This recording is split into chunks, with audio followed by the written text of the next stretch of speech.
What is up, you guys? Welcome back to another video. My name is Chris, as always with me, Liam.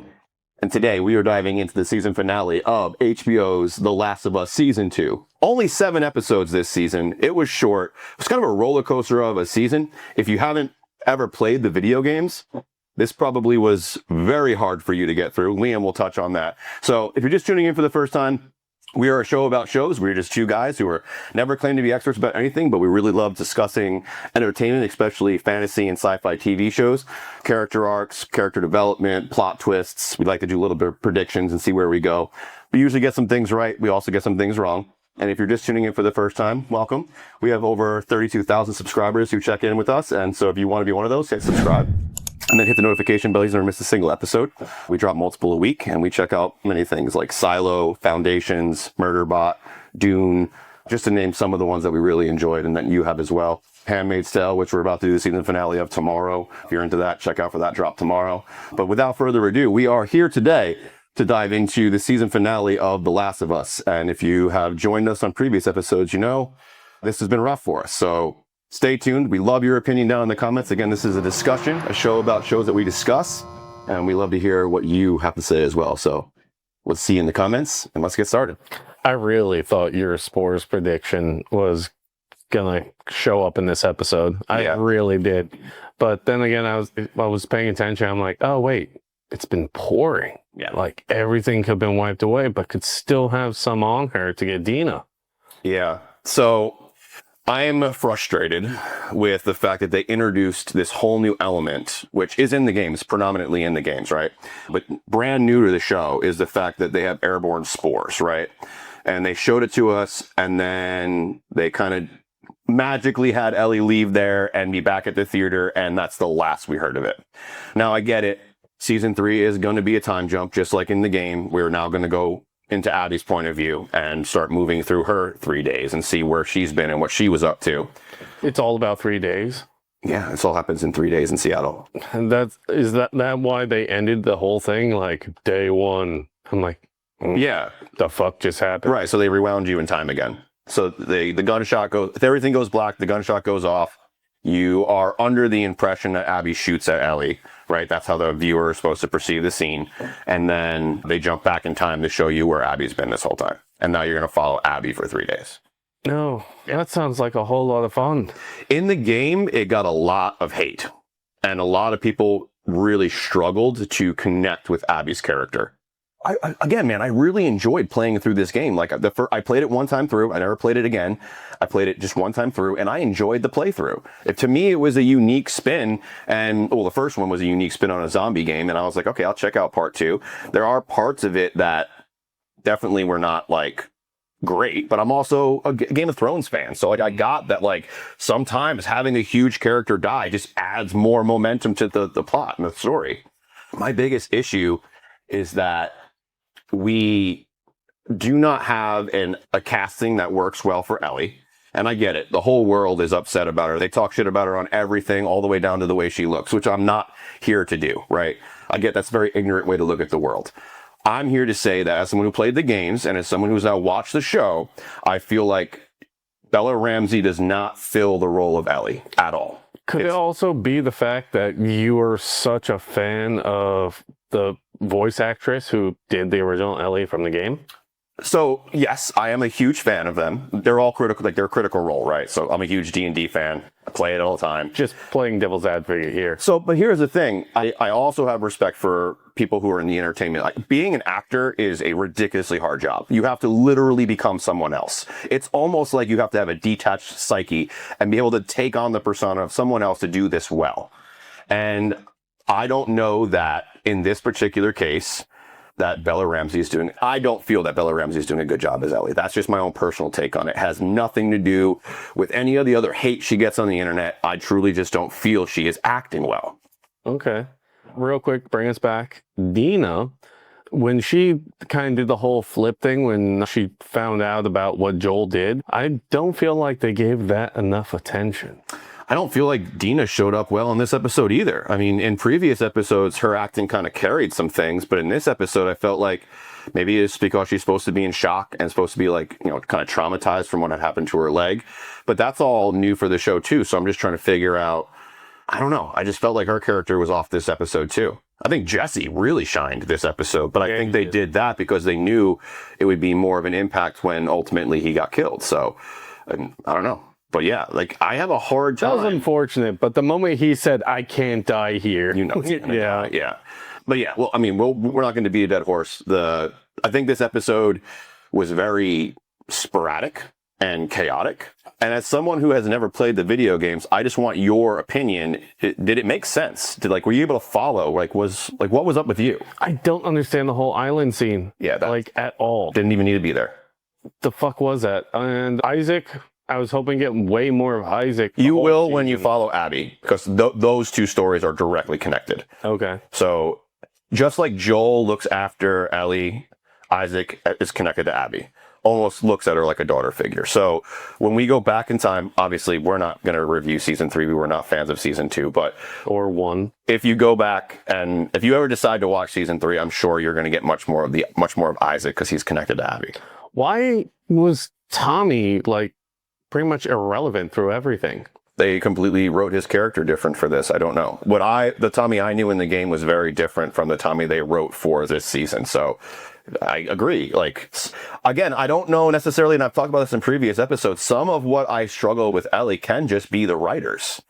But then there's also a lot of times where they do word for word, scene for scene, video game to show.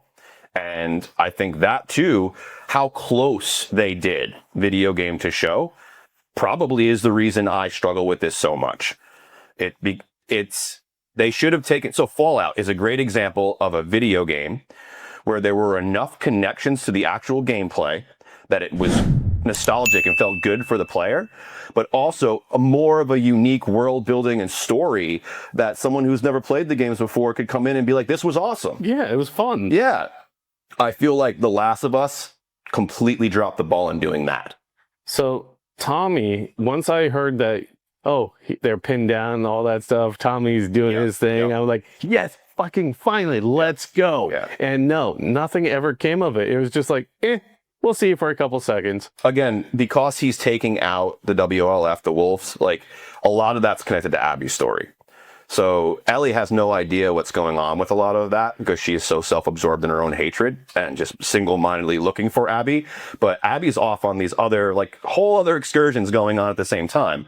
And again, anybody who decides to tune in for season 3 in 2 years from now, you'll be able to check that out. But I played the video game. I already know what's coming. I won't ruin it for you guys, but the show isn't doing a good enough job for me to be like, I haven't already seen this.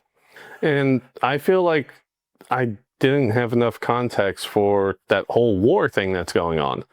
And is it really supposed to take 2-3 seasons just to give me the context I need to understand what the fuck's going on? You talking about the Seraphites versus the wolves? Yeah.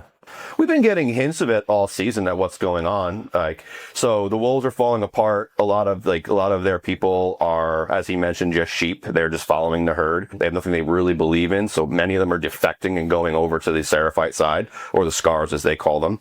And so Isaac's mind, we need to wipe them out. We need to just completely destroy this threat. And so he's using the cover of the storm and their boats to be able to attack this part of Seattle that has become an island from all the rain. And that's where the Seraphites live now. That's their home base. So again, that's going to be a lot more of Abby's story because it has to do with the WLF, and that's Abby. Yeah. Have they really given us any context for whether the Seraphites are evil? Are they truly evil? Are they just you're never going to get that, or something? And they were attacked by WLF and now they're just defending themselves? Because as we've seen throughout the series, we got a lot of that from the whole Joel Abby thing, right? Joel did something, Abby did something. Now someone's going after Ellie's going after Abby type thing, right? So is that the same kind of scenario here? What is it? So it's different, but it's similar. So what we see with Joel especially, and then it goes into Ellie and then Abby, is what the cycle of revenge does and how it leads you nowhere. Dig two graves, right? Yeah. So it's showing you also that these two people are just regular humans who are living their own lives. Like, they're doing their own thing, but they're actually two sides of the same coin in very many ways. Both of them lose a father figure, both of them on a revenge mission. So many similarities between the two, even some of like the different love triangle things that happen inside of the show, not necessarily the game. But and that's why Dina completely flipped how she felt about her going after Abby, was because of that whole cycle. Being aware that it leads nowhere. And that ultimately it would be to everyone just dies, right? There's no way this ends. Like, we can't just kill them and then it's over. Like, they're going to come back and kill us. Like, it just never ends. The difference, though, is that the other side of that, like the other side of what's going on with the WLF and the Seraphites, is that's just showing us also Isaac's arc, where it's those who start off with good intentions ultimately become the thing they were trying to fight in the first place, and then the thing that rises was them that rose up. So it's just another cycle of that thing again, but it's not necessarily revenge based, which is the cycle that's going on over here with the girls. Isaac's is more of like a ultimate power corrupts ultimately, right?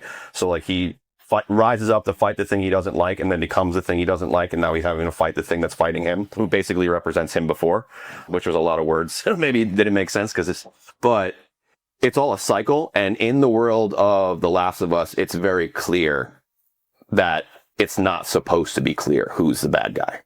These are all worlds of gray.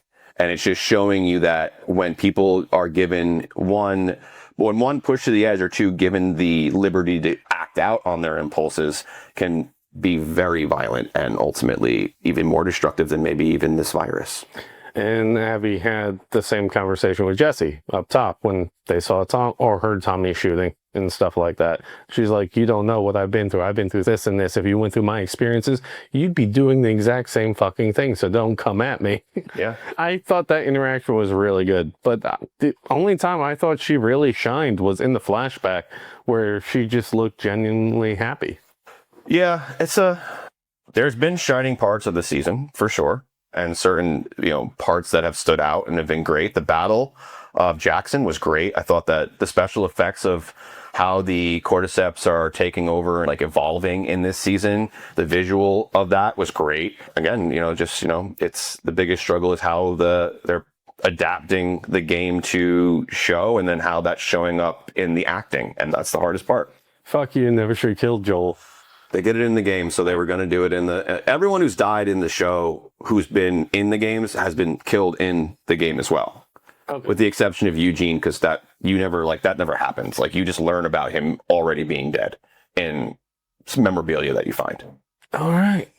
So I don't think I'll be tuning in season 3. Yeah, we dedicated ourselves to do season 2, and ultimately we didn't enjoy it. On a whole, it wasn't more good than bad. And so we won't be coming back. And no hate to those of y'all that absolutely loved it. Just to each their own. That's all it is. It's just not our cup of tea. Yeah, 100%. We'll still be doing season finale of Handmaid's Tale. We're still only 4 episodes into Murderbot. We have plenty of good stuff coming. There's a new season of Foundation about to be launched. Unfortunately, Wheel of Time just got canceled, which... Budget issues, yeah. They'd rather back Rings of Power because Bezos funded it. And so whatever, all the legitimate money reasons behind the scenes that they have, we lost a really good show. But let us know in the comments below. Any fantasy or sci-fi style shows that you love to watch that maybe we haven't reviewed yet or talked about that we could check out as well, because we're totally into it. And if you have not checked out Handmaid's Tale, it's like our most chatted about show we have going currently. And we have some really big news about that coming in tomorrow's video. So if you're interested, you can check that out. But we really appreciate you guys being here. Hit that like button if you enjoyed this video. If you haven't subscribed already, go ahead and do so. My name is Chris, as always with me, Liam. And if you really enjoy what we're doing here, we've got plenty of playlists so you can keep on riding through with us. You can check them out right here. We have plenty, both right here. And then above my head, YouTube said that's something you'd enjoy. But either way, we'll see you on that next video. Peace. Find the strength hiding in each battle scar. You're not who you were, you've already come far.